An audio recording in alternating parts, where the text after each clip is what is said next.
riding off the back of what we were saying before we entered into our press highlights of what Kit was saying. I'm reading the back page of the 8th Metro, and it says, after 13 months, Warriors win at last. This is just going to be something going on for the next 2 days, I think, where the Warriors finally won a football match for the first time in 13 months last night and gave new coach Marion Super Mario Marinika a victory in only his second game in charge. So, as we did say, well done to the Warriors. Congratulations, and even just the special players and moves and all sorts that Super Mario, as they are deeming him now, did, that caused a great win for the Warriors, and we can't wait to see what happens in Morocco later on this year. Now we also have Blot recovering well from his drug demons.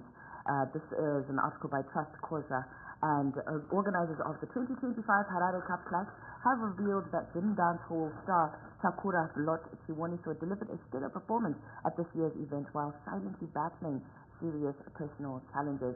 And it's good to see that people really do want to get help.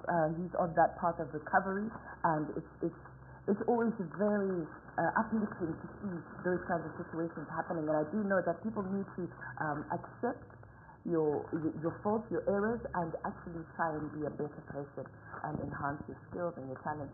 Certainly you can live long and just be a better person. And the A word? What's the A word? What is it?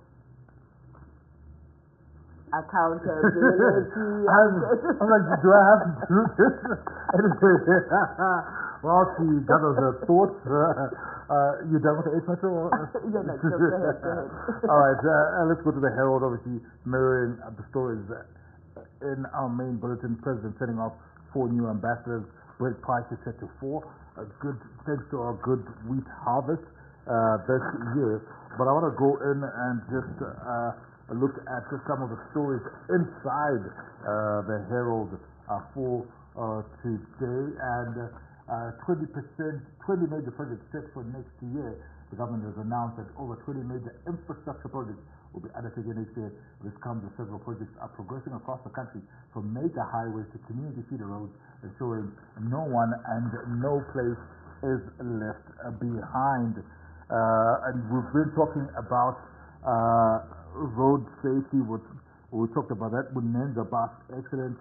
We talked about blood supply, and there's a story here by Gibson Maka from the Zimbabwe Politics Hub, which says road safety demands a national security response. And part of it reads, Zimbabwe faces a devastating and predictable public health disaster on its road, especially during public holidays and the festive season, with a road crash occurring roughly, wait for this, every 15 minutes, and approximately 5 people dying daily during this season that we're going to. So, I think those numbers make for dire reading. But for more details in terms of how we can deal with it as a national security concern, you can get a copy of the Herald.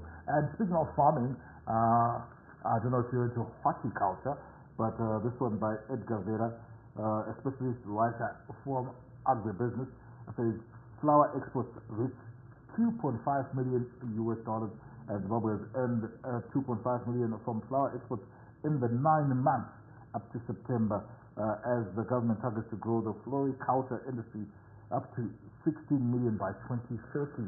Marua, Mafrau. Mafrau. Take up Mafrau, right? What is it? Can also take it right.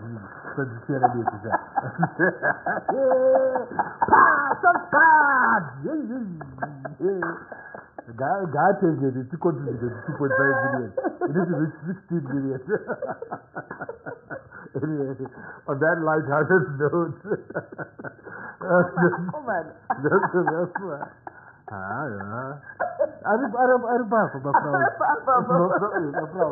That's right. No, we need to grow the floriculture industry. I'll take it.